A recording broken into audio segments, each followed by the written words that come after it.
Voilà, bonjour. Désolé, hein, j'ai eu un peu de retard. Voilà, j'étais coincé à Cité Universitaire, ça m'a rappelé plein de bons souvenirs, mais en même temps, ça me faisait languir de vous. Bon, me voilà. Ok.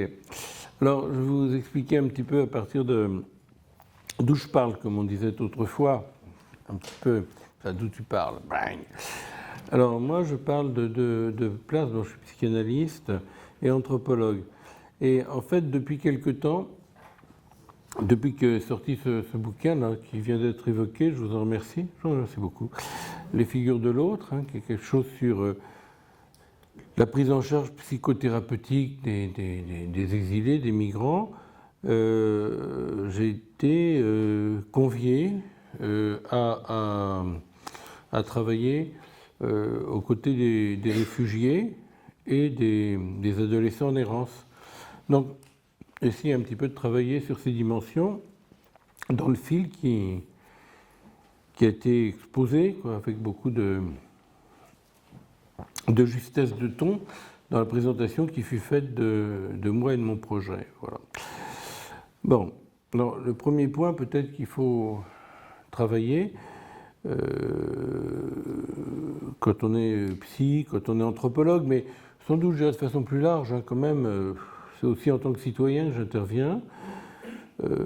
C'est un point d'inquiétude. Je crois qu'on est dans un point d'inquiétude. Peut-être qu'on l'a échappé belle, j'en sais rien. Je ne sais pas quelles sont vos idées par rapport à tout ça. Il y a peu de temps, un dimanche soir. On est quand même dans un point d'inquiétude parce que la mode est plutôt de discréditer ceux qui fabriquent du lien. La mode est plutôt de tenir pour une nostalgie passéiste, de s'intéresser à qui vient survivre ici. Et la mode est encore d'oublier que la France, en accueillant un certain nombre de réfugiés, pas très bien du reste, remplit à peine les obligations dont elle est convenue qu'elle les remplisse auprès de la communauté internationale. Donc on est comme ça dans une mode, on pourrait appeler de ségrégation, d'intolérance, qui ne rend pas le travail facile, mais qui rend surtout assez difficile l'existence d'un certain nombre d'hommes, de femmes et de leurs enfants sur le territoire national. Bon. Je pourrais prendre l'exemple de Calais, dont il a été dit très vite que c'était une jungle, et je pourrais déjà commencer à réfléchir avec vous, si vous le voulez bien, sur ce terme de jungle. Voilà. J'ai rien contre la jungle, j'aime bien les films de jungle, j'aime bien même, dans mon passé un peu voyageur, j'aimais bien aller dans la jungle, pas de problème, avec un bon guide c'est plutôt distrayant. Mais je ne crois pas légitime d'appeler jungle un lieu où les gens vivent. Voilà. La jungle, ce n'est pas un territoire humain. Voilà. Dès lors qu'on parle de jungle, il me semble qu'on pose sur les réfugiés, dont je n'ai pas tout de suite envie de mettre en avant qu'ils sont étrangers, parce que ça ne me semble pas être la seule dimension, un regard à la fois fasciné ou horrifié, un mélange de voyeurisme et peut-être de dégoût, et surtout un certain nombre d'idées fausses, d'idées reçues, en particulier considérer que tous les réfugiés seraient de l'ordre de ce que Karl Marx appelait le Lumpenprolétariat, que dans la jungle, ce qui n'est pas vrai, il y a des gens de toutes conditions, et quelles que soient leurs conditions, ils peuvent apporter quelque chose ici, quelles que soient leurs conditions, des gens extrêmement diplômés. De considérer que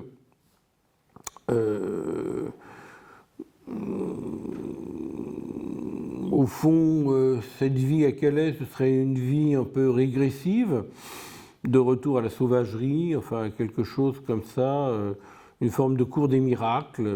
C'est très joli quand c'est décrit par Victor Hugo, mais en fait, c'est pas du tout une cour des miracles. Moi, je suis allé 2 ou 3 fois à Calais, je suis allé dans d'autres lieux, des lieux où la vie sociale tient le coup. c'est pas des lieux faciles, j'ai jamais dit ça, c'est pas des lieux paradisiaques, c'est des lieux où il y a de la violence, mais il n'y a pas que de la violence, et il n'y a pas que de la régression à des formes primaires ou animales de la socialité. Il y a des formes d'entraide, il y a des créations de langue, il y a des opérations de traduction, il y a tout des tas d'actions qui permettent aux uns et aux autres de se reconnaître comme sujet du droit, et puis en même temps des violences, et des violences qui ne sont pas simplement intra, qui sont extra. Il y a beaucoup de violences qui sont faites aux défenseurs des droits de l'homme. Les défenseurs des droits de l'homme sont parfois mal vus. Il y a des villes entières qui décrètent, par exemple, qu'on ne va pas nourrir qui a faim. Les migrants, les réfugiés, on ne va pas les nourrir. C'est le cas à Calais. Maintenant, si on est un peu au contact, je dirais un peu au contact de ces lieux de relégation, on ne peut pas appeler ça une jungle. Ou alors, on retourne le truc. Les gens qui habitaient dans la jungle de Calais, ils disaient d'abord pas jungle, ils disaient jungle. Voilà. Et puis, j'en ai rencontré, enfin, certaines avocates, certains travailleurs sociaux se retrouvaient affublés de surnoms qui leur faisaient du bien, je crois, qui permettaient de tenir le coup. Madonna of the Jungle, que sais-je encore. Mais ça, on connaît le truc. C'est-à-dire que dès que quelqu'un est insulté, il retourne l'insulte, il en fait une parade. Bon, on connaît bien le truc, mais je pense que dans la représentation, je dirais, sociale, dans la représentation médiatique de ce qui s'est passé à Calais, l'humanisation des liens, l'humanité des liens et la profonde humanité des liens a été tout à fait passée sous silence. Bon. Un autre point, bien sûr, c'est la question de savoir dans quel monde on vit. Voilà. C'est-à-dire qui ou qui n'est pas sujet du droit. C'est un véritable problème. Par exemple, concernant les mineurs, qu'ils soient étrangers en situation légale ou illégale, on va dire que pour eux, c'est comme ça, c'est des dispositions légales. Le droit des enfants, enfant en termes juridiques, c'est pas petit, c'est pas entre, je dirais, 0 et 8 ans, voilà. C'est pas enfant, puis après préadolescent et adolescent. Enfant, ça veut dire mineur. Bon. Donc le droit des enfants, c'est pas le droit des petits. Comme on dit enfant sous la guerre, c'est pas que les petits. Enfant, c'est mineur. Voilà. Eh bien, le droit des mineurs prime sur les autres droits, en particulier, par exemple, sur les droits gagnés au titre de l'enfance priment sur les droits des étrangers. Bon. Alors, donc, tout cela pour vous dire que nous sommes dans une réalité extrêmement complexe, extrêmement foisonnante. Bon. Il m'est arrivé par ailleurs de comprendre, au fond, que, par ailleurs, et à Calais, et parce que je bosse aussi dans le cadre de la psychiatrie, nous allons dans les foyers où il y a des réfugiés qui ont des difficultés, des souffrances psychiques, qui ne sont pas fous sont pas fous psychiatriquement, mais qui sont fous de douleur. Il est quand même arrivé de comprendre aussi qu'un certain nombre de ces jeunes, de ces hommes, de ces femmes, enfin les réfugiés, les foyers des réfugiés en lesquels je vais, ce sont des hommes, eh bien, ça va pas bien. Les gens souffrent, les gens dorment mal, les gens ont des hallucinations, de cauchemars, etc. Mais quand même, ils créent énormément de liens sociaux, énormément de solidarité. Donc, la réalité est déjà beaucoup plus complexe et beaucoup plus composite. Bon. Alors, pour prendre un petit peu d'ampleur par rapport aux propos, puisque là nous sommes un petit peu dans un constat brut, je dirais brut de décoffrage, mais pour prendre un petit peu d'ampleur, je crois que la première question qui se pose, c'est la question de savoir ce que nous entendons par étranger. Voilà. Nous entendons par étranger, qu'est-ce que ça veut dire? Voilà.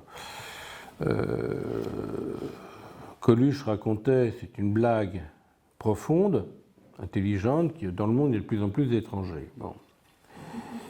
Alors, qu'est-ce que ça veut dire? étranger. Voilà. Méfions-nous de tout ramasser sous un même terme. Vous comprenez assez aisément que si l'étranger, c'est celui qui n'a pas les mêmes croyances que les miennes, si tant est que j'en ai, il peut tout à fait ne pas être, il peut être étranger à mes croyances, il peut être étranger à mon athéisme, pas pour autant qu'il n'est pas étranger, c'est pas pour autant que c'est un étranger. Donc, qu'est-ce qu'on appelle étranger? C'est une question qui est importante.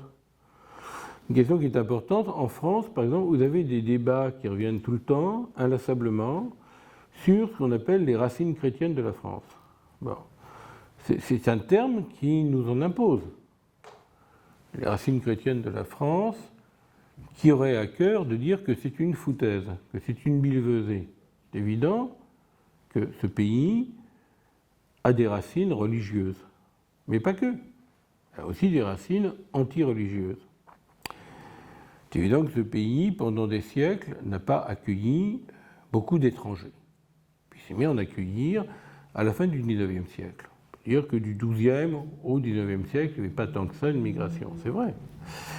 Est-ce que pour autant il faut faire rentrer cette notion de racine chrétienne de la France dans la Constitution? C'est là où le bas blesse. C'est-à-dire que c'est là où le raisonnement, qui semblait aller de soi, montre une certaine faiblesse, pour ne pas dire une certaine perversité. Bon. Les historiens, c'est leur droit, c'est leur boulot, ils le font généralement assez bien, sans vouloir pour autant peser sur les textes constitutionnels. Les historiens peuvent tout à fait nous expliquer qu'effectivement, la culture chrétienne, puis la culture catholique, puis les guerres de religion ont façonné des habitudes, ont façonné des modes de vie. Bon. Ils peuvent le dire. Ils ont le droit de le dire, c'est pas idiot. Il n'empêche que on a eu en France quelque chose qui s'appelle la Révolution. On peut en avoir peur, on peut en être fier, on peut éprouver beaucoup de sentiments. Je ne sais pas pourquoi on se réjouirait de tous les aspects de la Révolution, mais en même temps, la question n'est pas là. La question, c'est que ce qui fonde l'identité juridique de notre citoyenneté, ce qu'on appelle les droits de l'homme et du citoyen, elle s'est fondée en cassant les reins à la religion. En d'autres termes, l'article auquel je suis parfaitement attaché, évidemment, de la Déclaration des droits de l'homme, qui dit très sobrement, c'est à la fois sa force et peut-être, d'une certaine façon, sa vigueur symbolique, qu'il y a une liberté de culte. Bon. Cet article 5 nous semble de bonne loi, puisqu'à la limite, il nous dit, vous êtes croyant, vous n'êtes pas croyant, vous croyez dans tel Dieu ou dans tel autre, vous avez telle variation dogmatique, on va vous foutre la paix. Donc c'est de bonne loi. Vous n'avez pas envie qu'on vous enquiquine avec de la religion, bon, on va vous foutre la paix. Donc c'est de bonne loi. Mais cet article va beaucoup plus loin. Parce qu'à la limite, si toutes les religions, au plan des libertés, se valent, conscient bien sûr que certains excités n'en profitent pas pour faire des appels au meurtre, ça se fait au nom de toutes les religions. Actuellement, il y a une certaine variation extrême de l'islam qui est assez forte pour ça. Pas une raison pour tout d'un coup tenir en suspicion les populations immigrées dans ce pays. Bon. Mais à la limite, si toutes les religions se valent autant que l'athéisme qu'elles sécrètent, et bien l'athéisme qu'elles sécrètent parce qu'on n'est pas athée de la même façon qu'on vienne du catholicisme, du protestantisme, du judaïsme ou de l'islam, voire du shintoïsme, eh bien ça a comme conséquence absolument implacable que le législateur, c'est-à-dire le gouvernement, voilà, ne peut pas sortir du religieux, il ne peut pas en sortir, il doit s'émanciper du religieux, mais il ne peut pas en sortir, c'est-à-dire ne peut pas être l'expression. Le gouvernement, c'est l'affaire des hommes entre eux. La religion n'a pas de place prééminente à y avoir. Aussi bien lorsqu'on fait rentrer, ou lorsqu'on voudrait faire rentrer dans la Constitution cette simple mention des racines chrétiennes de la France, on opère un jeu de mots, à mon avis, fatal sur le thème de constitution, puisqu'on confond, au fond, la constitution historique d'un pays, en pensant que tout s'est fait comme ça, simplement, avec la constitution républicaine qui, elle, édicte que le gouvernement, c'est le gouvernement des hommes entre eux. Un point, c'est tout, et que Dieu n'y intervient pas comme instance législatrice. C'est important de le rappeler. Donc aujourd'hui, nous sommes dans un moment, peut-être éviter que ce moment culmine, ce qui ne veut pas dire qu'il n'est pas tapis dans l'ombre. On est dans un moment où il faudrait faire fi de ce que j'appellerais les acquis de la Révolution française au nom d'un passéisme qui aurait comme conséquence absolument inéluctable que le culte de l'entre-soi rentrait étranger des sujets nationaux. Bon, ce qui est évidemment grotesque, mais séduisant. Dès lors, la question de l'étranger ne se pose pas seulement dans les termes suivants, qui ne me ressemble pas est étranger. La question de l'étranger se pose autrement, à savoir qu'est-ce que je peux supporter comme étrangeté de l'autre et en quoi je peux supporter d'être étranger à l'autre. Ce sont évidemment les deux conditions. Quoi je peux supporter d'être étranger à l'autre. Alors ça met en avant bien sûr la notion du citoyen qui est une notion neutre, qui a mis du temps à être une notion neutre, évidemment. Le citoyen n'est pas plus homme que femme. Alors ça a mis du temps. Le droit de vote accordé aux femmes, ce qui veut dire que les hommes, finalement, s'ils ne sont pas trop cons, ils peuvent être contents d'avoir affaire à des compagnes ou à des amis ou à des copines ou à des filles ou à des mères qui ont la même autorité qu'eux dans les isoloirs. La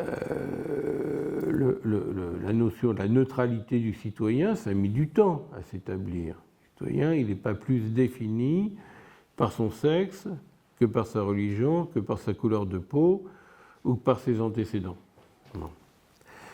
C'est quand même tout à fait important. Donc, parce qu'on pose la question de l'étranger, on ne pose pas la question de la coutume ou la question de la culture. Ce n'est pas la peine de poser la question de l'étranger en posant au premier plan la question de la coutume ou de la culture. Il y a des gens qui n'ont pas mes coutumes, il y a des gens qui n'ont pas mes cultures, il y a des gens qui n'ont pas mes opinions, mais ils ne sont pas étrangers, au sens politique du terme. Bon. C'est quand même important. Bon. Alors maintenant, si cette variation, je dirais, d'intensité générale implique une conséquence, la conséquence, c'est qu'on ne peut pas réfléchir à la citoyenneté dans les termes de l'identité. On peut définir la citoyenneté dans les termes de rentrer dans une catégorie humaine équivalence en fonction des droits et des devoirs. Pas en termes d'identité. Ou plutôt déplacer cette identité en disant que mon identité, c'est d'être sujet de droit, donc sujet de devoir. L'identité, politiquement, elle se limite à ça. Elle n'est pas d'être blanc ou noir, juif, arabe, chrétien, athée, que sais-je. Dès lors que nous sommes des sujets de droit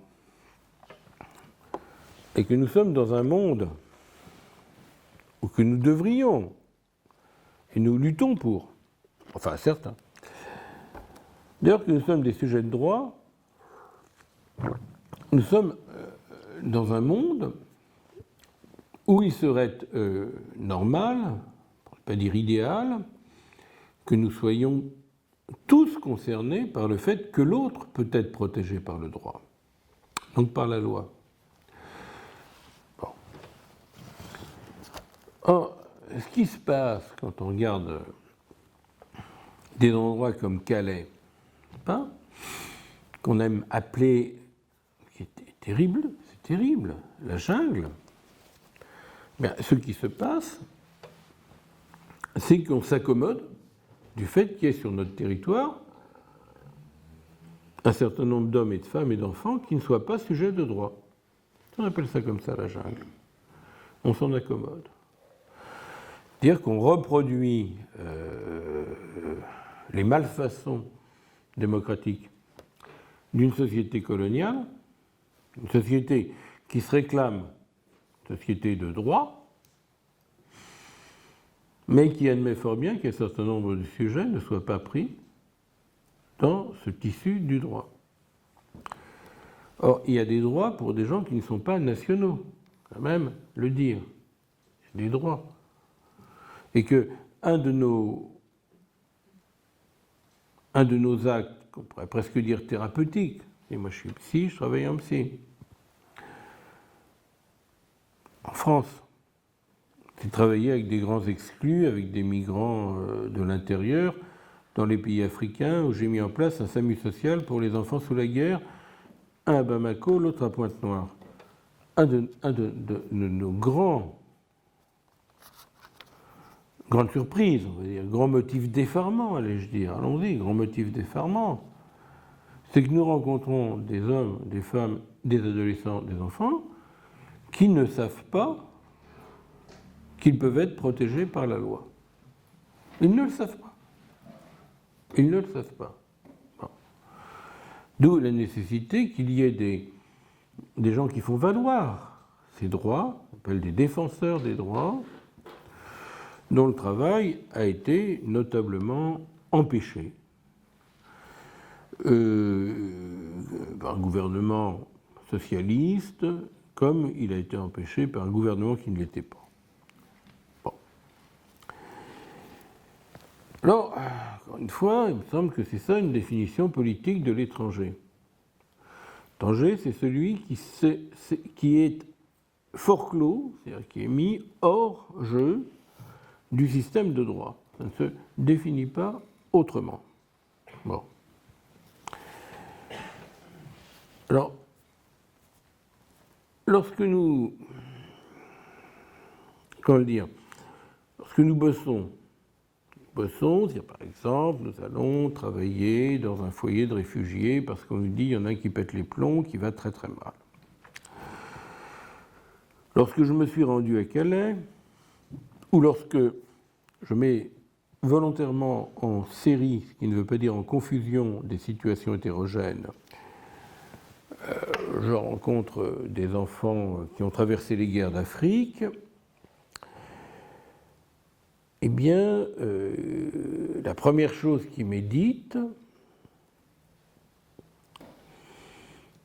ne renvoie généralement jamais, c'est important de le souligner quand même, à une présentation culturelle ou folklorique, voire nostalgique, du sujet. Le sujet ne va pas me dire, par exemple, je suis afghan, l'Afghanistan c'est beau, c'est pas beau, il y a ci, il y a ça, ou je suis érythréen, ou je suis soudanais.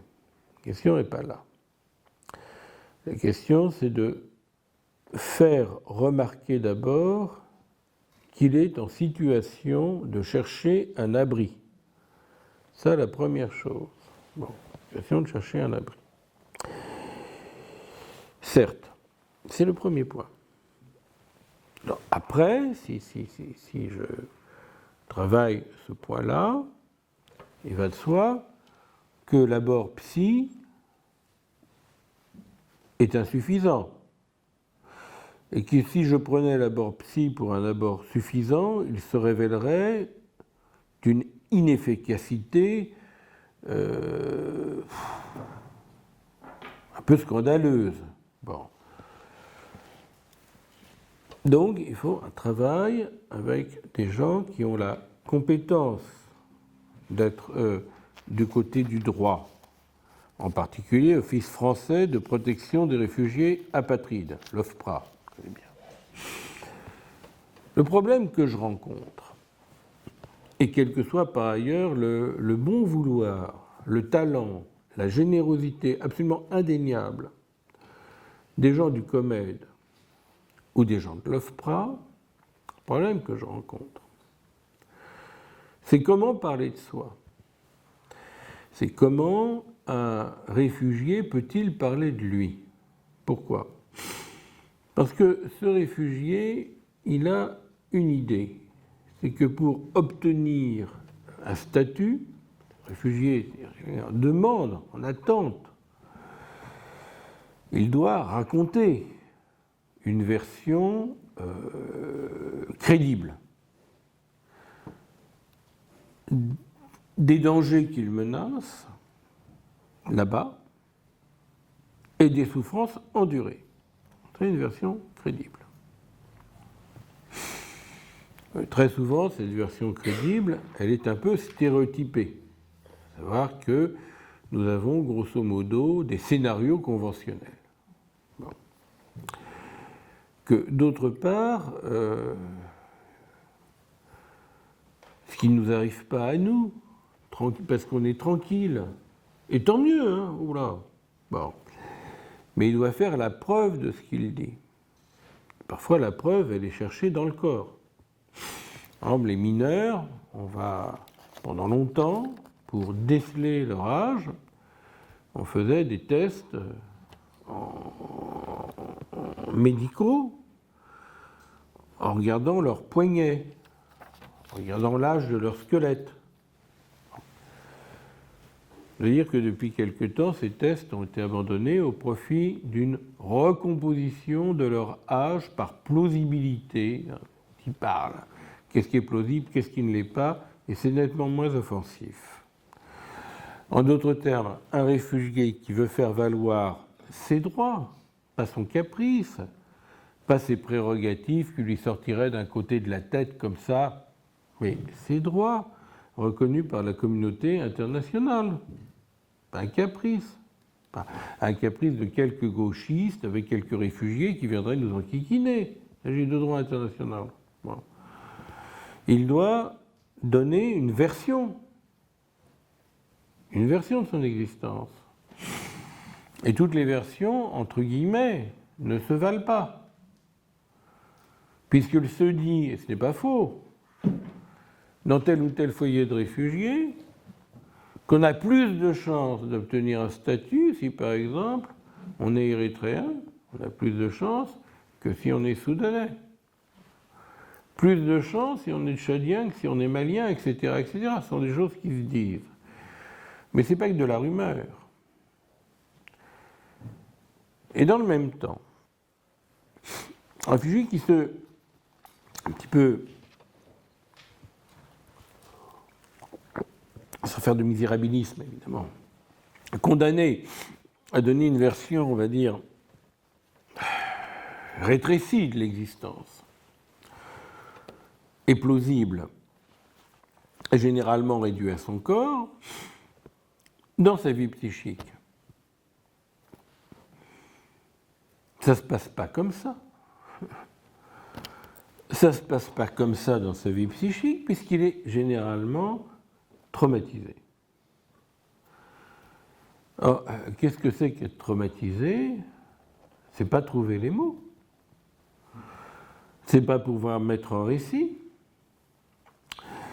Quand vous êtes arrivé à des catastrophes, donc par exemple,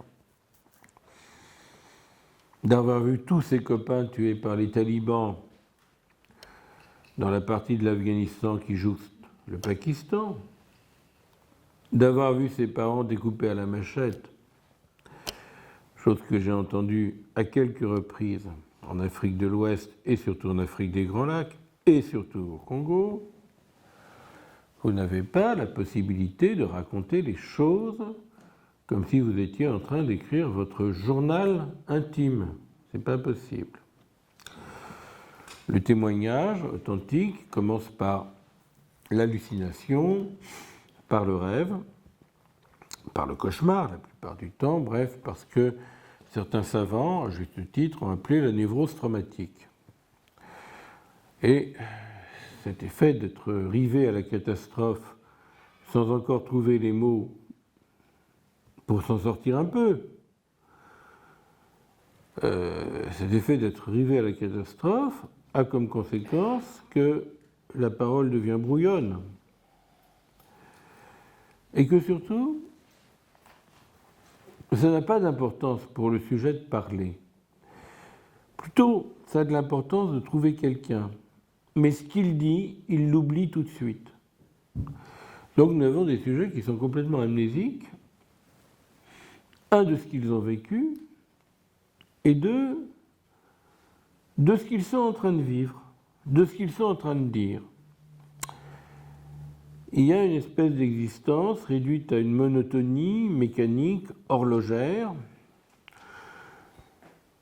puis dans le même temps, on leur demande de produire un récit pour qu'il soit légitimé dans leur demande d'obtenir un refuge, d'obtenir un abri. Déjà là, dans cette espèce de hiatus, de difficulté, entre d'une part l'exigence à laquelle nous sommes de leur permettre assez vite de constituer un dossier crédible, et la situation à laquelle nous sommes avec eux, d'entendre à quel point reprendre goût à la parole partagée, au souvenir, c'est une véritable aventure qui ne va pas sans risque, qui ne va pas sans péril, qui ne va pas sans terreur.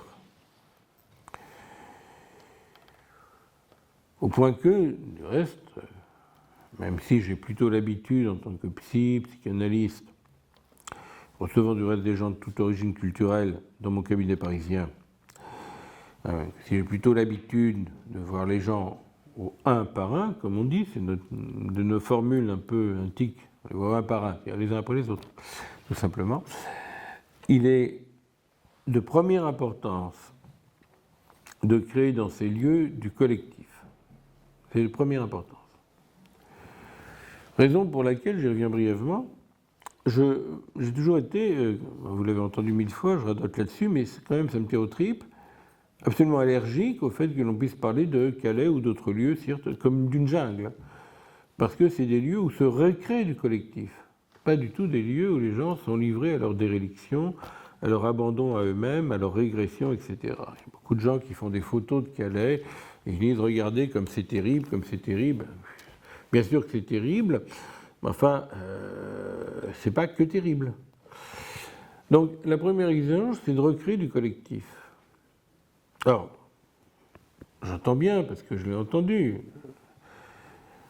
Il va me dire, tu veux recréer du collectif avec des gens qui viennent, pour les uns du Mali, pour les autres de l'Afghanistan, pour les autres du Tchad, pour les autres de l'Érythrée, enfin, c'est incroyable. Qu'est-ce que c'est cette lubie? Bon. C'est pas du tout une lubie. D'abord, il faut remarquer que dans ces foyers, il se crée souvent ce que je pourrais appeler des appariements. Dire quelqu'un prend soin d'un autre. Ça ne veut pas dire qu'il va très bien. Quelqu'un prend soin d'un autre. Genre un qui sera le porte-parole ou le support de la souffrance d'un autre. Il viendra en disant « Je viens vous voir parce que mon voisin de chambrée, par exemple, ne va pas bien ». Ça ne veut pas dire qu'il ne faut pas s'occuper de lui. Loin s'en faut. Bon. Et puis, il est nécessaire de créer des groupes. Des groupes où on parle avec des interprètes, des groupes où on voit des films, des groupes où on fait des choses élémentaires. Élémentaires. On fait à manger ensemble. Il faut que ces foyers ne soient pas des lieux de relégation où chacun est dans la petite cellule monacale de sa chambre à attendre, comme on attendrait d'un Dieu bienveillant, malveillant, l'arrêt décisif qui nous viendrait des démarches effectuées auprès de l'OFPRA ou de la Comède. Bon. Donc, recréer du collectif, ça c'est tout à fait important. Donc, ça c'est le premier point dont il nous parle. Il ne nous parle pas de leur père, de leur mère, de leur folklore, de leur culture, de leurs croyances. Et on aurait bien tort de les réduire à ça. On aurait bien tort de leur dire vous vivez ça, mon cher, parce que vous venez de tel endroit. Petit petite coquetterie qu'on avait autrefois quand on parlait des migrants, on allait tout de suite leur raconter, vous avez tel symptôme, parce que dans votre culture, ça se passe comme ça, alors que les types, ils n'étaient plus dans leur culture. Ils avaient fait un trajet énorme, travaillaient en France depuis je ne sais pas combien de temps, mais on les ramenait toujours à leur culture. Une fois, j'ai vu dans une consultation dite d'ethnopsychiatrie un ouvrier gravement traumatisé et qui souffrait d'un certain nombre de douleurs qui s'étaient installées en son corps après les réparations médicales. Et une ethnopsychiatre de renom lui disait « Mais mon cher, toutes ces douleurs, vous venez d'Algérie, donc ça doit être des esprits et des djinns. » Et le type se levait, cassait sa chaise, disant qu'il était un vieux militant communiste et qu'il convenait qu'on lui foute la paix avec ses conneries. Bon. Mais c'est aussi une faiblesse que nous avons. Une faiblesse que nous avons à gommer chez les gens qui ont fait je ne sais pas combien de kilomètres, qui ont vécu ici, qu'ils peuvent avoir un regard sur nous. Ils peuvent nous apporter quelque chose sur nous-mêmes en parlant de la façon dont ils nous considèrent. C'est une faiblesse que l'on a de penser que l'étranger est un étranger. Et qu'il n'a pas fait un trajet en nous et que nous n'avons pas fait un trajet en lui. Cette faiblesse, elle porte un nom en psychologie, ça s'appelle l'ethnopsychiatrie. Bon. Alors ça ne marche pas du tout avec les réfugiés. Ouais. Dire à quelqu'un, tu as telle ou telle difficulté, vous avez telle ou telle difficulté. Moi, je vous vois. Bon. Parce que dans la coutume de vos arrière-grands-parents, on fait comme ça, comme si vous n'avez pas fait exactement pareil, me semble être véritablement extrêmement limité. Bon.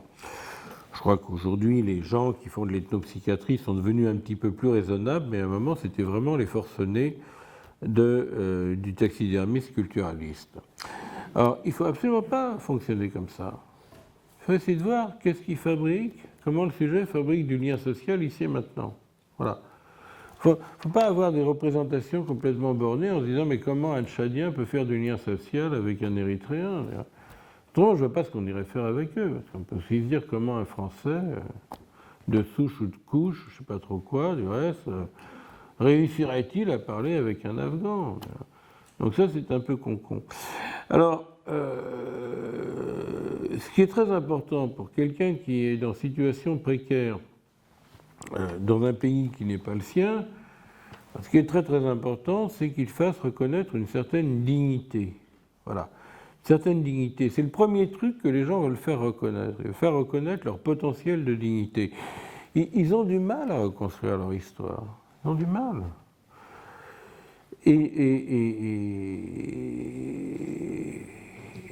Mais ils peuvent faire valoir leur dignité. Bon. Je donne un autre exemple. Loin, très très loin, si vous voulez. C'est très loin. Et pourtant, ça m'aide parfois à travailler.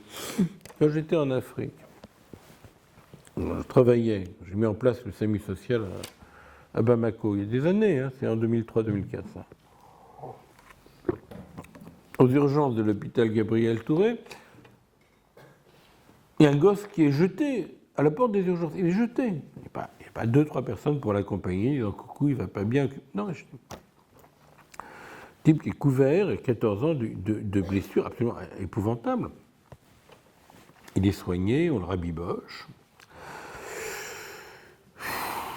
Il n'arrive pas à dire qui il est trop, il n'arrive pas à dire où est papa, où est maman, où est grand-mère, où est tonton, où est tata, etc. Bon. Alors forcément, on appelle le SAMU social. Ben oui, on a raison. Ah, c'est un gosse errant, on n'arrive pas à retrouver sa famille, est-ce que vous pouvez nous aider? Donc on va le voir. On va à l'hôpital, on discute avec lui, et il me dit, on a des interprètes, mais je parle un peu bambara, qui ne sont pas tout à fait là, eh ben, voilà ce qui s'est passé, je suis malien, ma famille a vécu en Sierra Leone, il y a eu la guerre en Sierra Leone, ma famille a été tuée, j'avais un copain, on était dans un groupe d'enfants soldats, bon, il y a un de ces enfants soldats qui est mort, moi j'étais très blessé, mon copain m'a ramené sur son dos à Bamako, ils ont fait, je ne sais pas comment ils ont fait, ils ont dû trouver des gens sympathiques qu'ils ont pris en voiture, en taxi-brousse, etc. Bon, bref. Il a été soigné dans les villages d'une façon raide, c'est-à-dire que les plaies ont été cautérisées avec des pelles qui étaient mises dans du charbon. Enfin, je vous passe charbon ardent. truc dur. Bon. Et on lui dit, mais il est où ton copain? Il dit, il doit être dans Bamako. Donc on se renseigne. On se renseigne auprès des gens qui circulent tout le temps dans Bamako. Les camionneurs, les flics, les autres enfants, les prostituées. Ça, formidable, elles connaissent très bien la ville. Bon. Elles nous disent, oui, il y a une espèce de grand échalas qui est en train de tourner sur lui-même, qui prend beaucoup de colle. Bon, on va le voir, et on reconstitue les morceaux du puzzle. On croit, en tout cas, reconstituer. On a le gosse et son sauveur. Bon. Quand on va voir ce môme, qui a effectivement sauvé la vie de son copain, et qui, par l'intelligence de la situation, qui mérite beaucoup de... Enfin, je sais pas, qui m'époustoufle. Ouais. Quand on voit son copain, on a une tendance à lui dire « T'es formidable, t'es un héros, c'est merveilleux ce que t'as fait. » Et là, on se fait engueuler. Parce que la personne nous dit, ce jeune type nous dit, écoutez, je ne suis pas du tout un héros, foutez-moi la paix avec ça. Moi, ce que je veux voir, ce qui m'importe, c'est de retourner là où j'ai failli mourir. Alors, absolument impossible, évidemment, de refaire la route en sens inverse. On n'en serait pas sorti vivant, et lui non plus, donc il ne faut pas déconner. Mais possible, idée que nous avons eue, eh bien, de faire jouer ce petit, sur des petits tréteaux, je veux dire, cette immense tranche de vie. Bon. Ce qui veut dire que le seul enseignement que je pourrais tirer de cette anecdote, c'en est une, mais quand même importante, pour le remettre dans le bain de ce que je vous dis sur les réfugiés, c'est que la protestation de se faire reconnaître dans une dignité ne provient pas, en un premier temps, d'une profération de la victime, je vais le dire dans d'autres mots, c'est pas « je suis digne parce que je suis victime », c'est « je suis digne parce que je sais prendre soin de qui va encore plus mal que moi ». Voilà. Hein? Ça, c'est le premier point. Ça, c'est le premier point. Donc, plus on fabrique du collectif, plus on fabrique des réseaux de solidarité, hein, et ça nous dispense, ça nous évite de penser ces réfugiés à la fois comme des sujets qui seraient déshumanisés, régressés, réduits à peu de choses, même si effectivement leur condition juridique est précaire. Bon, ça c'est le premier point.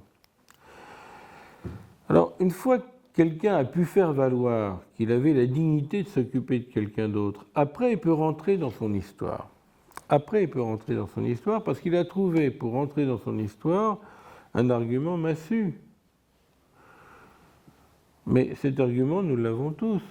C'est-à-dire que j'arrive à parler de moi parce que je ne suis pas terrassé par la peur ou par la honte.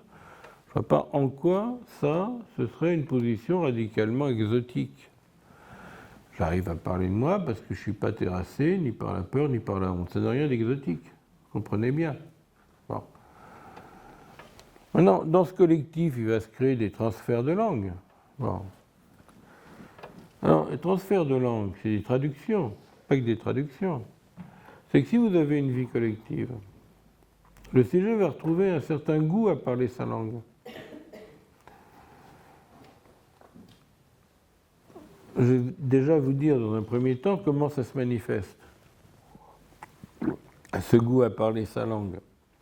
Ça se manifeste par exemple par le fait qu'il y aura beaucoup de chants, qu'on va se passer des cassettes, qu'on va chanter. Ça aussi c'est international, c'est pas bon. Mais quel sens cela a ? Je me suis posé la question, parce qu'il ne suffit pas de dire c'est sympa, les gens chantent ensemble et puis voilà.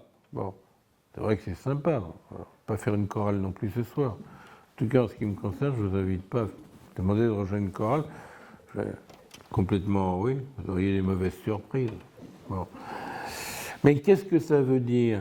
Ça veut dire que vous avez des hommes, là dans le foyer c'est des hommes, ailleurs à Calais c'est des hommes et des femmes, tellement isolés, non pas dans leur culture, mais dans leur histoire, dans la catastrophe de leur histoire, tellement absorbés par le trou noir de leur histoire, qu'ils n'ont pas idée que leurs paroles puissent avoir un écho chez l'autre. Ils sont pris dans la terreur d'être le dernier à parler la langue. C'est quelque chose de terrorisant. Quand on fait venir un interprète, l'interprète, des fois, il nous embarrasse, des fois, il nous enquiquine. Parce que la personne qui parle dit des choses décousues, revient sur des mots importants, et l'interprète vous fait tout ça comme s'il corrigeait la première page d'un journal. Bon, alors il faut un peu travailler avec l'interprète. Bon. Mais ce qui est génial quand il y a un interprète, c'est pas qu'il traduit, parce que les traductions, généralement, c'est du rabotage. Même si c'est utile, on a une version très, très édulcorée, très rabotée, très caviardée. Mais c'est quelqu'un, même s'il sait, même si cet Afghan sait qu'il y a d'autres Afghans à la surface du globe, pas délirant, se rend compte que d'autres que lui parlent encore cette langue. C'est-à-dire, c'est pas une capacité technique de parler une langue. Quand vous parlez vraiment une langue, votre corps, il est pris dans ce mouvement de la langue. Donc, on voit très bien que la plus haute solitude du réfugié pourrait se traduire par cet axiome qui a l'air complètement barjot. Plus personne que moi ne va parler la langue. Plus personne d'autre que moi. La langue est pulvérisée. Et quand vous êtes devant une langue pulvérisée, parce que cette langue n'a pas protégé le sujet, il n'a pas pu dire arrêtez de me faire mal, ou arrêtez de tuer l'autre, ou arrêtez de casser mon magasin, ou arrêtez de piquer mon fric, ou arrêtez de faire violence à ma femme ou à mes enfants. Donc d'une certaine façon, quelqu'un qui pensait toujours être protégé par la langue, que quand il dit un interdit fondateur dans sa langue, ça a un effet, c'est ça être protégé par la langue. Ben non, ça ne marche pas. Il y a une pulvérisation de la langue. La langue qu'il parle, c'est une langue qui semble ne plus avoir d'effet sur l'autre. Puisqu'au moment où il a voulu dire dans la langue qu'il parle, arrêtez, non pas de m'ennuyer, parce que des fois c'est bien d'être ennuyé, mais arrêtez de faire violence aux interdits fondateurs, ça n'a pas marché. Donc il a un rapport à la langue qui est un rapport où il est incrédule devant la langue, il est éclaté devant la langue. Bon. Il est comme privé du pouvoir, que la langue mette des limites entre lui et le monde, et entre lui et les autres, des limites structurantes. Voilà. Dans cette langue, le non n'a plus d'efficace. Dire non, ça ne marche plus. Et quand vous ne pouvez plus dire un non fondateur, c'est-à-dire je t'interdis de violer les interdits fondamentaux dans une langue, cette langue, elle est pulvérisée. Voilà. Et très souvent, les sujets qui sont traumatisés de ce que lorsqu'ils ont parlé, ça n'a pas arrêté la violence, ont un rapport pulvérisé à leur langue. Dire qu'ils sont mutiques, où ils ont des espèces d'échappées comme ça de paroles logoréiques, où ils ont des hallucinations qui ne sont pas, excusez-moi, c'est très technique, mais pour mon travail c'est important, donc je dis qu'ils ne sont pas de l'ordre de l'hallucination folle, c'est les bribes de langue maternelle qui leur reviennent comme une espèce de cauchemar sonore qui les sidère, et ils vont s'approprier la langue en créant du collectif. C'est-à-dire que c'est important de chanter, par exemple, la berceuse que j'ai entendue quand j'étais enfant à quelqu'un. Après, on traduira. Le problème, c'est pas que cette personne comprenne ou pas. Le problème, c'est que la langue que je chante fait de moi un corps vivant. Voilà, un interlocuteur vivant. Que l'autre comprenne ou pas, c'est pas le problème. L'enjeu, c'est que l'autre soit témoin que la langue que je parle et qui m'enchante à nouveau me rend à nouveau vivant dans ma dignité. C'est ça. Après, on peut traduire. Ça a l'air bizarre ce que je dis, mais je pense que ça peut vous arriver d'être séduit par des chansons qui disent des choses, qui vous touchent, qui vous parlent, alors que vous ne comprenez pas la langue. Voilà. On peut tout à fait être ravi par un opéra de Mozart, même si on ne parle pas très bien l'allemand ou l'italien. Bon. On peut être très très bien enchanté par Kaltoum, même si on n'est pas arabisant. Voilà. Bon, c'est quand même. Voilà. Par Florent Pagny, j'en sais rien. Alors, donc, c'est ça qui est important, c'est que la dignité ne se joue pas simplement des protestations comme ça, regardez comme je suis merveilleux, j'ai besoin de médailles, je me suis occupé de l'autre. Parce que si vous dites à quelqu'un, mais c'est formidable, vous occupez de votre voisin, c'est formidable, il va vous envoyer bouler. En disant, c'est la moindre des choses, foutez-moi la paix. Pourquoi vous trouvez que c'est formidable? Il a raison. Puisqu'il passe d'une position d'exception, qui est de l'ordre du rebut, du déchet, de l'homme sans condition, de l'homme sans presque, à une condition de normalité. Il rentre dans le jeu en faisant attention à l'autre. Donc si vous lui dites c'est exceptionnel ce que vous faites, vous reconduisez le trauma.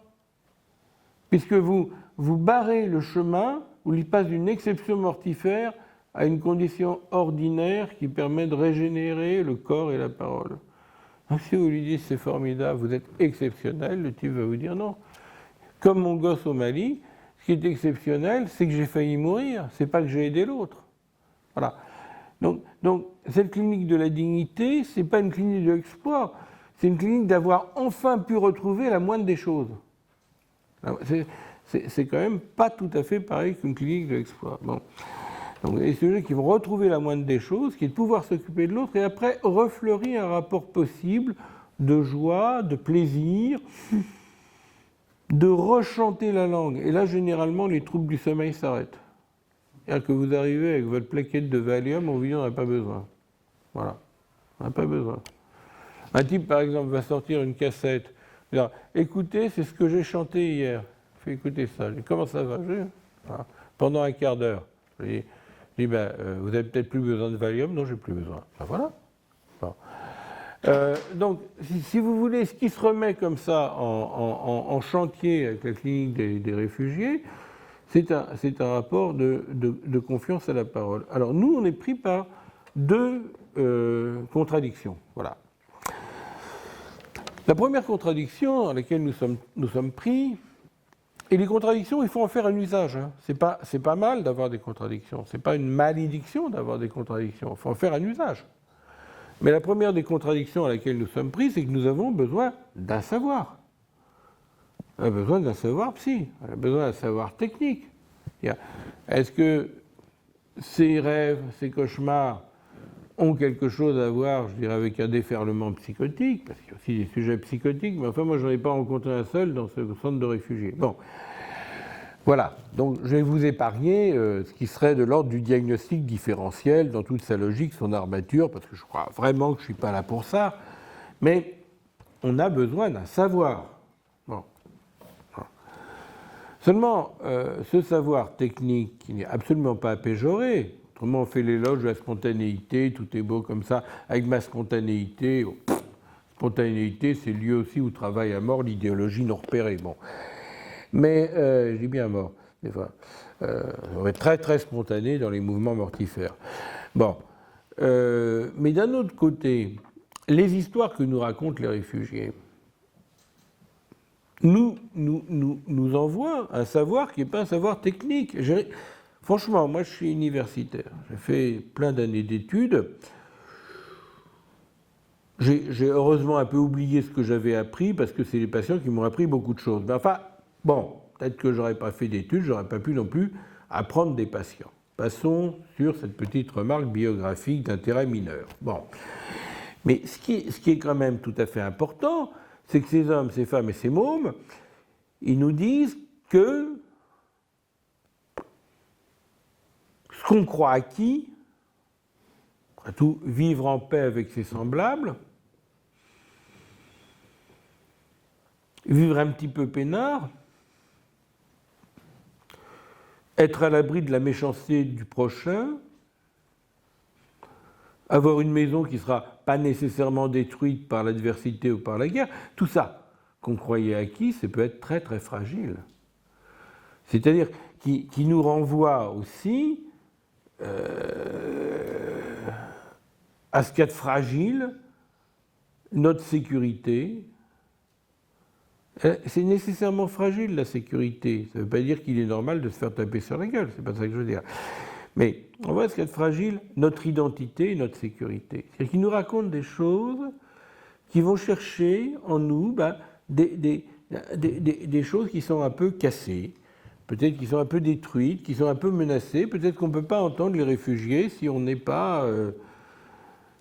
si on est complètement tranquille sur tous les aspects de notre existence. Quelqu'un qui sait de A à Z qui il est, peut-être qu'il ne peut pas accueillir grand monde. Voilà.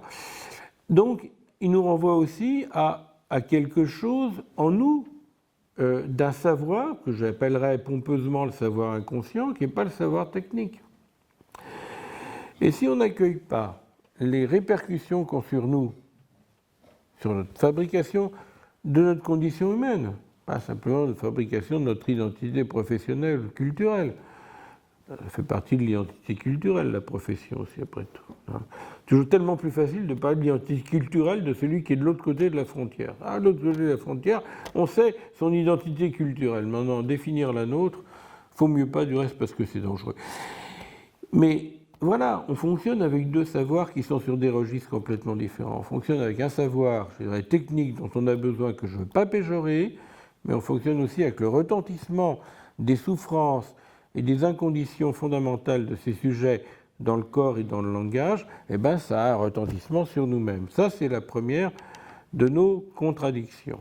Voilà. Donc, si on ne veut rien savoir, au fond, des moments fragiles ou douloureux de notre construction subjective, on ne peut rien entendre. Voilà. Et c'est une répercussion sur les équipes. Des équipes qui s'occupent d'exilés, de réfugiés, de migrants, qui ne s'entendent que sur des détails techniques, il faut diagnostiquer tel truc, prescrire tel truc, etc., sont des équipes qui n'arrivent pas à s'entendre entre elles. Parce que justement, elles ne font pas travailler entre elles, au fond, leur désir d'aller vers ces sujets qui, au bout du rouleau, ne manifestent pas la ruine, mais la dignité.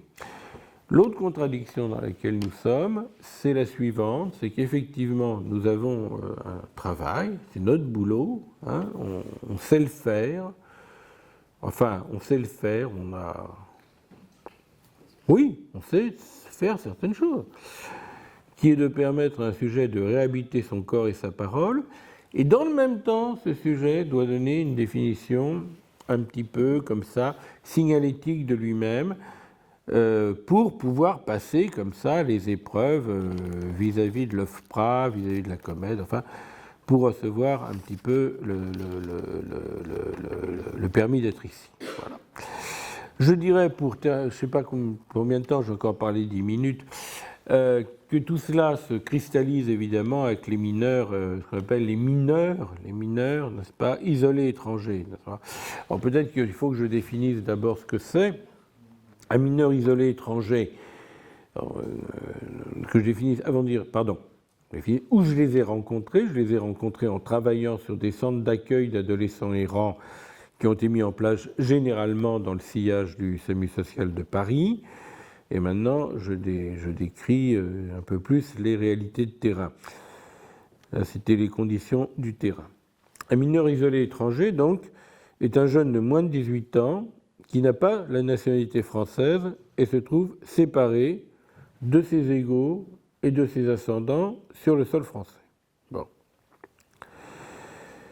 Alors, de sa minorité découle une incapacité juridique et de l'absence de représentant légal, ça c'est le plus important, il y a une absence de représentant légal, une situation d'isolement et un besoin de protection. Donc, il n'y a aucun statut juridique propre aux mineurs isolés étrangers. Il se trouve lui-même au croisement du droit des étrangers et d'un autre droit qui, en raison du dispositif français de protection de l'enfance, est plus fort que le droit des étrangers, qui est les droits qu'il doit recevoir au titre de l'enfance. Hein ? Et un enfant doit être protégé, c'est ça que ça veut dire, hein, au titre de l'enfance, un enfant, donc je vous rappelle, un enfant c'est mineur de moins de 18 ans, doit être protégé sans que se pose la question de sa nationalité. Attention, c'est quand même important. Donc, le statut d'enfant, c'est-à-dire mineur, enfant c'est mineur, dans les textes de loi c'est mineur, c'est pas la petite enfance, c'est pas la préadolescence, on est bien d'accord. Le statut d'enfant devrait prévaloir conformément aux engagements de la France au titre de la Convention internationale relative aux droits de l'enfant. Aujourd'hui, on compte 16 000 mineurs isolés étrangers, dont 8 000 en métropole, et chiffre assez étonnant peut-être, 8 000 dans ce que l'on appelle, avec une nostalgie coloniale esthétique et un petit peu débile, l'outre-mer. 70 à 95% de ces mineurs isolés étrangers sont des garçons. Ils sont pendant longtemps parqués dans une zone d'attente à Roissy, à disposition d'un administrateur ad hoc. La question se pose alors de savoir comment les réacheminer, soit dans le pays dit d'origine, soit dans le pays dit de transit. Il y a beaucoup d'enfants, de mineurs donc, qui sont dans les zones d'attente. Par exemple, à Roissy, il y a beaucoup de zones d'attente. Et la libération de ces zones d'attente peut se faire de deux choses. Par le juge des enfants, qui impose à la police des frontières de libérer le jeune si, je cite, la santé, la sécurité et la moralité sont en danger, et ce sont souvent, la plupart du temps, des alertes médicales qui emportent, pour ainsi dire, le morceau. Pour obtenir des documents d'état civil, il faut qu'il y ait une présomption d'âge, est-il majeur, est-il mineur, et comme je vous l'ai dit au début de ma conférence, cette présomption d'âge, pendant un premier temps, s'est fait par le test osseux de radiographie du poignet, la plupart du temps. Aujourd'hui, les autorités sanitaires et médicales liées au juge des enfants ont décidé, du reste parce que ce test osseux qui a été fait à beaucoup d'enfants roumains ne donnait pas de grands résultats, que ce serait fait en fonction de croisements de variables recueillis dans les entretiens. Voilà. Le jeune a toujours une possibilité de recours sur les papiers, je veux dire dans les textes juridiques, concernant la possibilité de faire appel au juge des enfants. Alors voilà le statut de ces mineurs isolés étrangers en France. En clair, c'est un statut qui a... Tout n'est pas, évidemment, à foutre à la poubelle dans ce statut, loin s'en faut. Il y a quelques précautions, mais ce statut n'a de chance de protéger l'enfant que si l'on donne une certaine liberté d'agir aux défenseurs des droits de l'homme et des droits des enfants à la circonstance, puisque c'est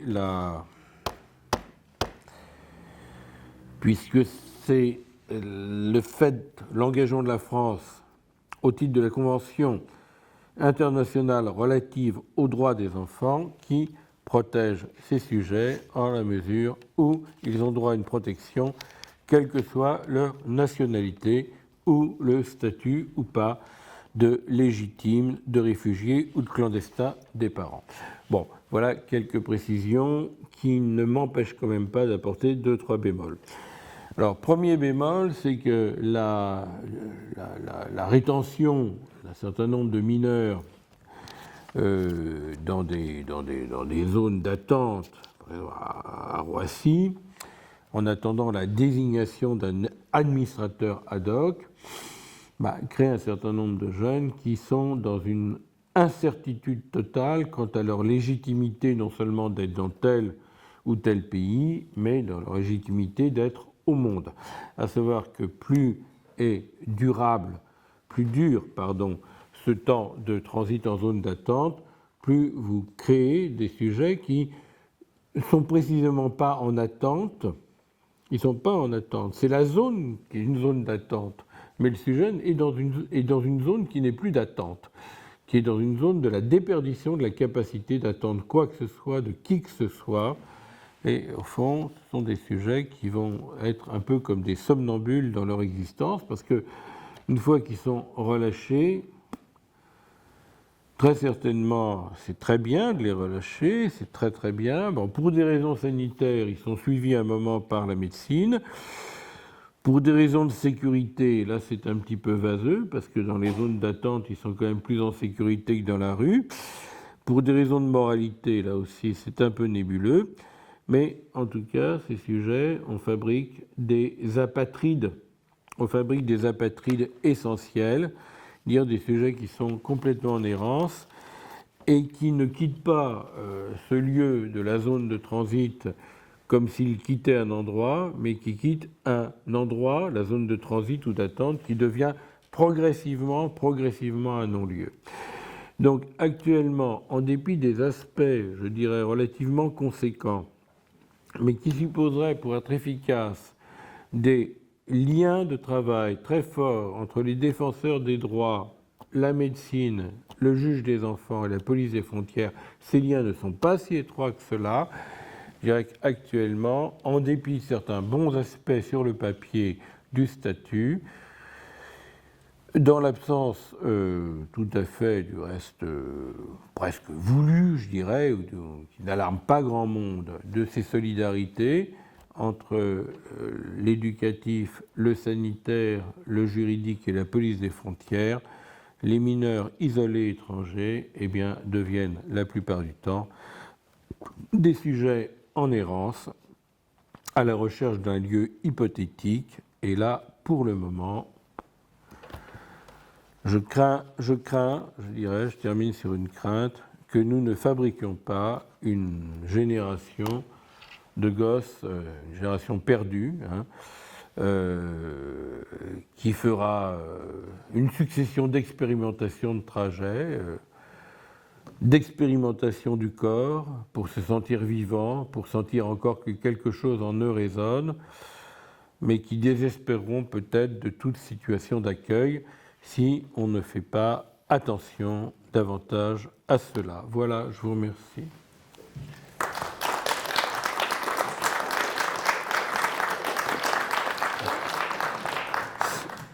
Merci Bénédicte pour votre éclairage sur cette question. Nous allons passer justement à vos questions. Non, oui.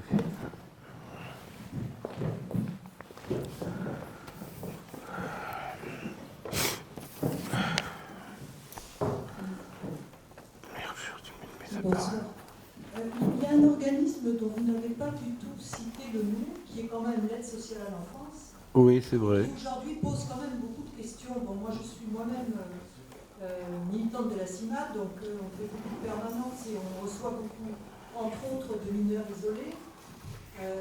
Et l'aide sociale à l'enfance aujourd'hui, qui est censée protéger les mineurs, a tellement peu de ressources qu'on a un paquet de mineurs qui sont dans la rue aujourd'hui. C'est un gros souci, ça. Ceci étant, les mineurs isolés, quand ils sont pris en charge par l'ASE, normalement, ils ont droit à être scolarisés. Ça, je crois que c'est un point important. Normalement, ça fait partie des droits de l'enfant. Quand ils ont moins de 16 ans, ils devraient être scolarisés, ils ont droit à la santé, et théoriquement, ils ont même droit à l'hébergement. Or, aujourd'hui, il est vrai qu'on est dans une situation complètement paradoxale, où on a des milliers d'enfants qui vont dans la rue. C'est-à-dire que les droits de l'enfant sont, mais vous l'avez dit, ne sont pas du tout respectés. Mais ce ne sont pas simplement des mineurs isolés ou non accompagnés, comme on dit, qui sont pas tous demandeurs d'asile, c'est tout simplement des gosses qui viennent chercher fortune, j'allais dire, ou envoyés par leur famille pour essayer de se débrouiller chez nous. Il y a vraiment des statuts très différents, en fait. Et d'autres questions, c'est que vous avez parlé de la COMED. Alors, je ne sais pas, parce que en même temps, j'ai l'impression sur le même pied que l'OFPRA. L'OFPRA, c'est une institution. La COMED, à ma connaissance, c'est une association de médecins et de militants associatifs qui fait des permanences sur la santé des réfugiés. Alors, je ne sais pas si vous parlez de migrants en général. Je ne sais pas si c'est ça que vous avez. Non, mais vous avez parfaitement raison. Il y a l'aide sociale en France, il y a des gens qui travaillent à les PJJ, j'aurais dû citer davantage. Les difficultés dont vous témoignez, c'est ce dont je parle. Effectivement, la comète, je l'évoquais brièvement, vous avez raison de resituer les choses. Voilà. Mais c'est vrai qu'il y a un décalage, enfin je pense que nous sommes d'accord sur ce point, qu'il y a un décalage flagrant entre ce qui semble tourner pas trop mal dans les textes et la réalité où nous fabriquons des laissés pour compte avec très très peu de moyens et surtout très très peu de réseaux d'un service à un autre. Et ça me semble catastrophique. C'est un petit peu sur ce plan que je voulais parler. Mais vous avez raison d'apporter ces précisions. Merci. École. Oui, alors, oui, il y a plusieurs. Bonsoir. Au début de votre intervention, vous avez parlé, qu'est-ce que ça veut dire, qu'est-ce qu'on entend par être étranger. Oui. Et donc vous avez parlé de la situation de l'autre qui peut être un étranger pour nous, mais on oublie de se poser la question, quelle est la part de notre étranger à nous pour lui. C'est-à-dire que quand on parle des étrangers, c'est comme s'il y avait une espèce de miroir, une vitre envers les étrangers. Mais on oublie que nous, on est aussi de l'autre côté de ce miroir, et qu'on est aussi étranger par rapport à l'autre. Oui. On oublie de se regarder, et c'est compliqué d'admettre qu'on peut être étranger aussi pour l'autre. Donc comment ça se rencontre?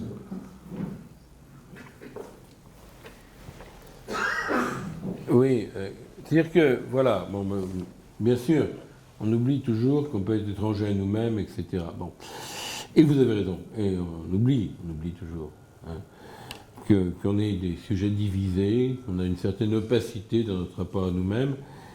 Et mon expérience clinique me laisse comprendre, au moins situer, un certain nombre de personnes, qu'elles soient d'ici ou d'ailleurs, ou d'ailleurs ici ou d'ici d'ailleurs, peuvent prendre tout à fait appui sur cela.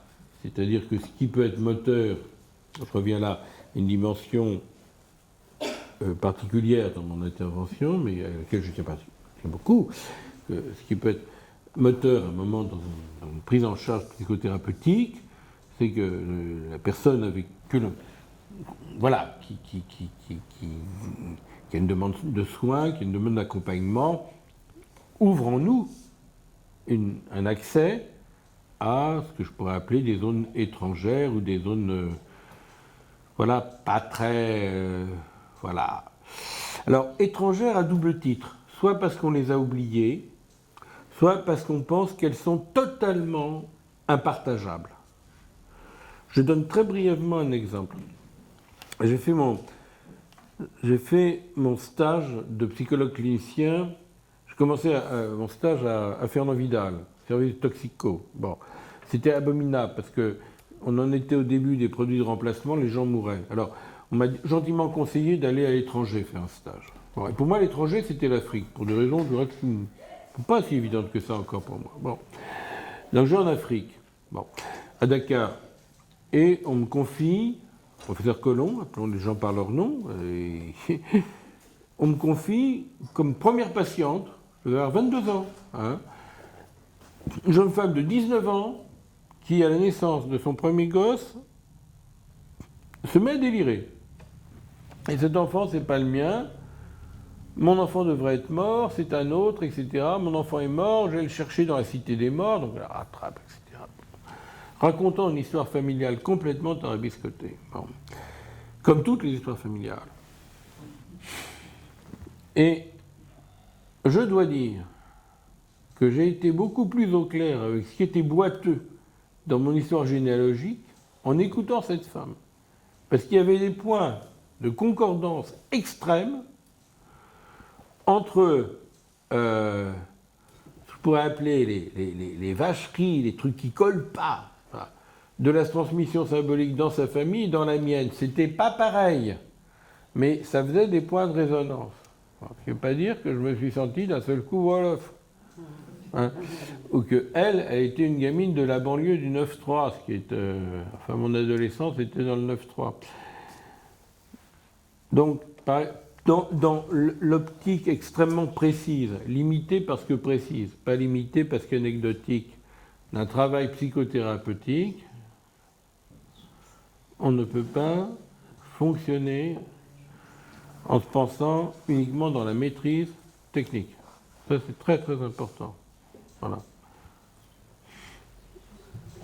Vous voulez reprendre quelque chose, peut-être? Oui, vous voulez reprendre quelque chose. C'est que, par les expériences que je traverse actuellement, c'est retourné contre moi la sensation que l'étranger, il y avait une espèce de hiérarchie possible de l'étranger, qu'il y avait des gens qui me semblaient encore plus étrangers que d'autres. Je sais pas. Et voilà. Pourquoi est-ce que entre il y aurait des étrangers qui nous feraient, qui seraient moins inquiétants? Mais ce mot, oui, allez-y. Inquiétant. Non, mais ce mot d'étranger nous égare un petit peu, parce que, par exemple, je veux dire, des choses très simples, très bêtes comme ça, ras les pâquerettes, hein, vraiment empiriques. Écoutons ce qui se dit dans nos écoles. Hein. Un gamin américain qui parle très très bien l'anglais et qui va apprendre le français, on ne dira jamais dans sa famille, écoutez, soyez sérieux, arrêtez de parler anglais pour que votre gamin s'adapte ici. Bon. En revanche, on pourra dire ça parfois encore à des gamins, à des familles portugaises, et assez régulièrement à des familles maghrébines, et immanquablement à des familles africaines. C'est-à-dire que le mot d'étranger, c'est pas suffisant, presque, comme mot. Parce que qu'est-ce que c'est qu'être étranger quand on est étranger sous, je dirais, en devenant l'intrus. Hein. C'est presque la question de l'intrus qui serait plus intéressante à ce moment-là, si on parle de hiérarchie. Hein. Sur l'étranger intime, comme ça, là. C'est très important d'en parler. Mais si on prend ce que vous appelez au sérieux, et moi je prends ça très au sérieux, ce que vous appelez la hiérarchisation, la question qui se pose, c'est pas qu'est-ce qui se passe quand on est étranger, elle se complexifie, elle se précise, grâce à vous, c'est qu'est-ce qui se passe quand l'étranger devient l'intrus. Pas pareil. Ça, c'est déjà le cas, c'est pareil. Oui, je voulais m'inscrire dans la suite de ce que disait la dame tout à l'heure. Il y a une chose que vous n'avez pas évoquée, me semble-t-il, c'est le demi, c'est-à-dire ce lieu d'enregistrement à Paris où doivent se préparer les migrants, les mineurs isolés étrangers au début. Et dans l'association à laquelle j'appartiens, on a remarqué que près de 80% des adolescents étaient rejetés par le demi, voilà. Au prétexte, comme vous le disiez très clairement tout à l'heure, que leur récit n'était pas cohérent. Voilà.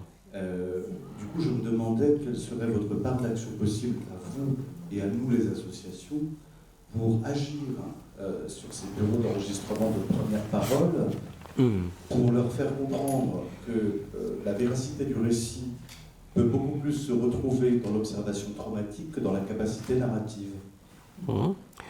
Oui, alors écoutez, je pense que sur les mineurs étrangers, moi je vous dis, je les ai rencontrés dans certains dispositifs d'accueil, par exemple à Gare de Lyon, etc., par le SAMU, donc il y a partie de cette réalité dont vous êtes, vous, plus spécialiste que moi, donc je vous remercie de m'apporter un complément. Je n'ai jamais eu la prétention de dire tout sur ce sujet, et j'en apprends par vous, et je vous en remercie.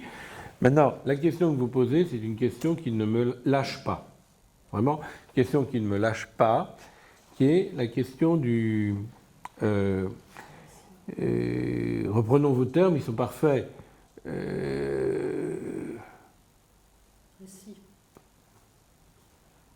Il m'évoque cette position. Voilà. Comment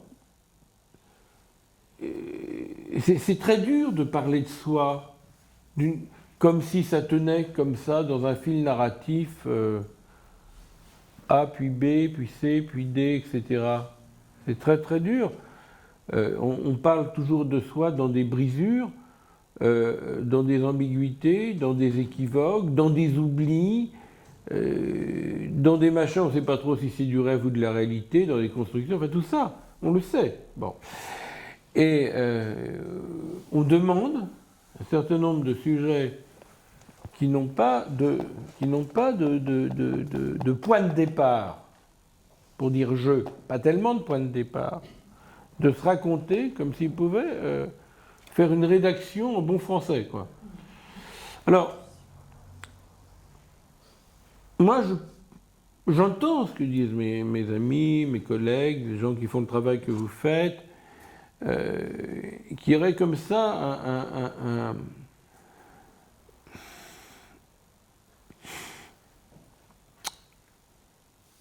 un travail à double face. À double face. Tout se pose à double face qui serait à la fois d'aider que le sujet se saisisse, puisse rentrer dans un discours qui est le sien, qui est évidemment marqué de toutes les difficultés qu'on a à parler vraiment de soi. Bon. Un discours, ça suppose que quelqu'un l'entende. Voilà. Et puis, il y a la fiche signalétique de soi, ça suppose que quelqu'un l'enregistre. C'est pas la même chose. Est-ce que ça peut se faire en même temps? Je crois que c'est pas facile que ça se fasse en même temps. On peut très bien aussi dire à un jeune ou un adulte, on va construire quelque chose pour aider au parcours, mais ça ne veut pas tout dire de toi, ça ne peut pas tout dire de vous. À côté de ça, il y a une possibilité de se retrouver en train de parler à quelqu'un. C'est pas pareil. Parler à quelqu'un, c'est pas pareil que de faire un plaidoyer pour obtenir un droit. Voilà. Est-ce que ça peut se faire en même temps? Je ne sais pas. Mais en tout cas, s'il y a quelque chose qui n'est pas articulé de c'est pas pareil, on est dans la confusion. C'est très difficile. C'est très difficile. Non, mais on peut continuer, mais c'est important. Non. Mais juste, il se trouve qu'avec ces enfants-là, je fais du théâtre. Oui. Et j'ai voulu leur faire du théâtre très traditionnel au départ, puis je me suis très vite rendu compte que la capacité de mise en jeu d'eux-mêmes qu'ils avaient sur le plateau était uniquement à partir de leurs éclats traumatiques, qu'ils voulaient être placés sur le plateau. Oui. Et là, de façon très étonnante, ils arrivent étonnamment bien à en parler. Oui, d'accord. Non? Si? Vous ne voulez plus parler? Ah bon? Vous ne voulez plus me parler? Ah bah, vous pouvez me parler. Je suis responsable d'une structure d'accueil de 40 mineurs isolés sur Arcueil. Donc c'est des mineurs qui ont passé toute la période dont vous parliez, d'évaluation, de polémique, voilà, et qui sont confiés à l'aide sociale à l'enfance. Et donc juste 2 mots par rapport au théâtre. On a des mineurs qui demain présentent un spectacle à la mairie de Gentilly, donc à 20h, qui s'appelle en bambara Metatungana. Voilà, et c'est des jeunes qui ont écrit le texte et qui racontent le parcours migratoire. Oui. Ben oui. C'est ça? C'est de cela? C'est ça? Les personnes sont intéressées, monsieur là-haut avec des lunettes avec des compléments d'information. Voilà, alors ça s'appelle Takari Taka, l'atelier des gens. Alors c'est 2 associations culturelles sur Gentilly qui ont proposé de travailler avec les jeunes de la structure. Je m'intéresse.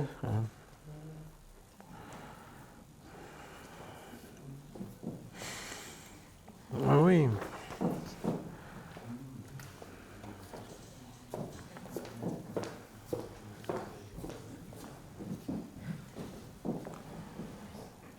Ben, c'est formidable ça.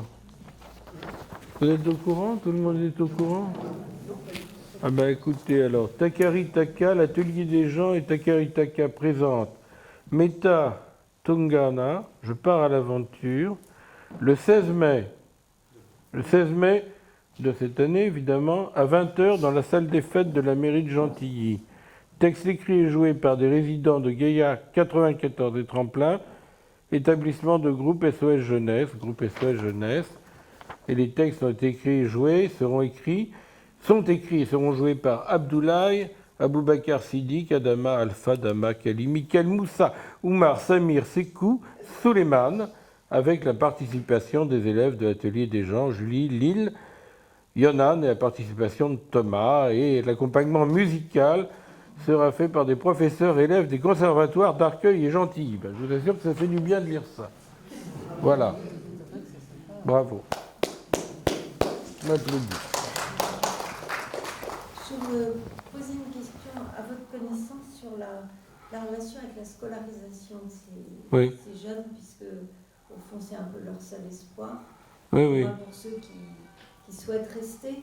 Et j'étais en train d'imaginer, puisque j'ai travaillé longtemps dans ce domaine, l'intégration d'un jeune comme ça dans un établissement scolaire. Moi j'ai vécu ça, mais c'était des jeunes, des mineurs, mais qui étaient finalement adoptés par des familles et en famille d'accueil. Et donc les relations étaient avec les parents. Mais sinon, c'est pas facile pour les établissements scolaires de savoir comment aider des jeunes qui ont vécu de tels événements. Donc, quelle scolarisation et après quel accompagnement pour aider les enseignants à ne pas faire de bêtises et à essayer à s'en sortir. Oui. C'est un témoignage que vous apportez.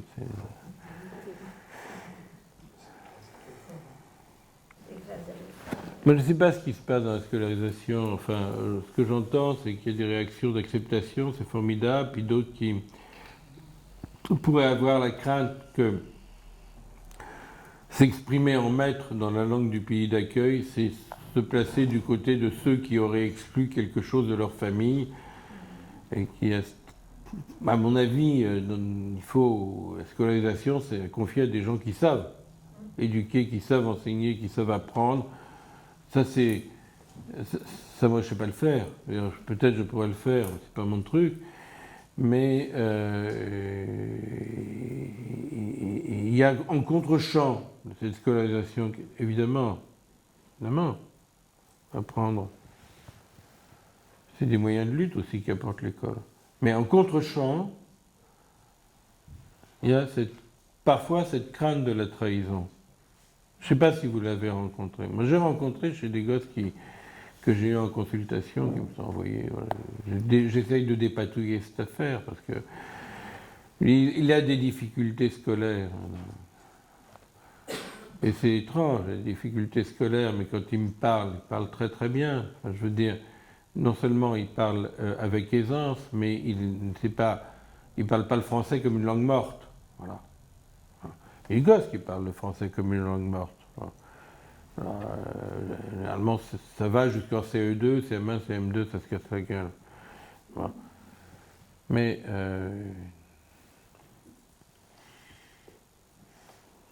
peut-être qu'il faut leur foutre la paix avec ça, mais quand même, à certains moments, quand ça coince de trop, c'est de voir qu'est-ce que ça représente pour eux que de parler.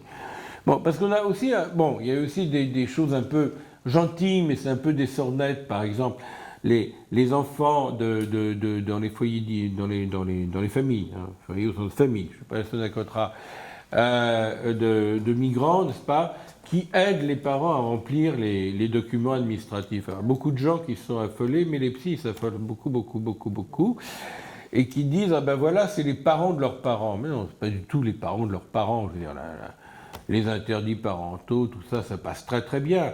Hein, mais pour d'autres, parce que, après tout, ça leur fait beaucoup de bien à ces gosses d'aider les parents. Beaucoup de bien.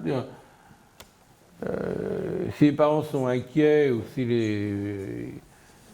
on peut trouver des paroles très justes en disant mais c'est formidable, vous avez vraiment réussi un peu votre parcours, puisque maintenant vos enfants, vous vous rendez compte, c'est quelle réussite, ils arrivent aussi à bien se repérer avec les papiers, etc. Pas à peine de dramatiser en disant qu'ils sont devenus les parents de leurs parents, c'est complètement absurde. Mais en revanche, il peut y avoir des fantasmes de trahison. C'est des choses que l'on voit. Et là, est-ce que réussir, ce serait au fond s'extraire d'une espèce de nostalgie pour l'origine qu'il peut y avoir dans la famille, etc. Donc, Parce qu'il y a aussi des gosses qui arrivent très bien à soigner la nostalgie pour l'origine qu'ont leurs parents. Très très très bien. Que des enfants aient des effets thérapeutiques sur les parents, je ne vois pas pourquoi il faudrait s'affoler de ça. Mais vous affolez pas, mais je dis que c'est des choses que j'entends. On me demande juste quelle articulation avec des personnels, avec Voilà. des personnes de votre... Parce que dans les classes pour allophones, le personnel est formé, mais en fait, Oui, On oui. ne garde les enfants que 5-6 mois. Une fois qu'ils ont acquis un minimum de compétences linguistiques, et voilà, ils sont mis dans des classes normales. Et là, les enseignants, j'imagine, enfin, doivent être quand même assez démunis. Donc, certainement nécessitent un accompagnement. Oui.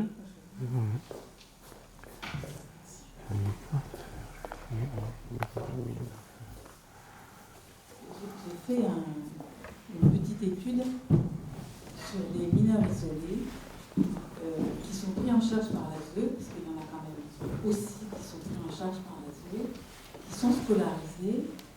Et en fait, donc, le problème se pose à la majorité. Parce que là, il faut qu'ils aient un titre de séjour. Donc la façon de raisonner, c'est d'abord, ils sont scolarisés, donc on leur fait une évaluation, une autre, de scolarité. Et très souvent, ces enfants-là, ils sont mis dans des classes de lycée professionnel. Et leur parcours, parce qu'il faut qu'ils soient courts, et il faut qu'ils soient en capacité d'être autonomes. Et donc, on les met aussi dans des classes de lycée professionnel, dans le bâtiment, dans la cuisine, dans des choses comme ça. Et c'est souvent, ils sont extrêmement brillants, ils sont extrêmement apprenants, ils sont extrêmement avides. Oui. Donc, il y a cet aspect-là aussi des choses. Bien sûr. Et il y a des classes d'allophones, UP2A, je ne me rappelle pas, dans les lycées professionnels. Il y a des lycées professionnels à Paris où il y a des enfants qui sont dans ce parcours-là. Et moi, ce que j'ai interrogé, en fait, une fois qu'ils sont acquis, par exemple, un CAP, donc ils sont en capacité de travailler, ils sont en capacité, du coup, d'avoir un titre de séjour comme salarié, par exemple. En fait, eux, ils veulent aller encore plus loin. Donc, et là se pose le problème. Parce que pour moi, c'est là où se pose ce que vous dites. C'est-à-dire qu'ils ont été conformes à ce qu'on leur a demandé. Oui. Ils ont pris Bien avec sûr. beaucoup de bonheur. C'est un peu comme ce que vous dites, c'est-à-dire c'est des gamins aussi qui vont à l'aventure. Ils ont fait cette aventure-là, ils ont la scolarité, ils ont appris beaucoup de choses, mais ils peuvent aussi vouloir continuer. Et là, ce serait comme si c'était leur parcours à eux, maintenant. Voilà. Et donc c'est pour ça que ça m'a beaucoup intéressé, tout ce que vous avez dit, parce que voilà, leur dignité à eux, elle est où, et la dignité, elle est pour nous continuer. Et est-ce que nous, comme vous dites aussi, est-ce qu'on est en capacité de les accueillir sur leur envie à eux, après s'être conformes. Mais c'est aussi, donc il y a des gamins qui sont pris en charge par l'ASE, et il y a des gamins qui ne sont pas pris en charge par l'ASE, mais qui connaissent tout le système des associations et des travailleurs sociaux dans les lycées, et on leur fournit tout en fait, là où l'ASE fournit les associations. Alors ils ont l'aide éparpillée, l'association là peut m'héberger, l'association là peut me donner à manger, l'association comme ça. Alors, je me suis rendu compte qu'ils connaissent tout ça, donc c'est très difficile, mais ils le font et ils vont jusqu'au bout, ils sont brillants.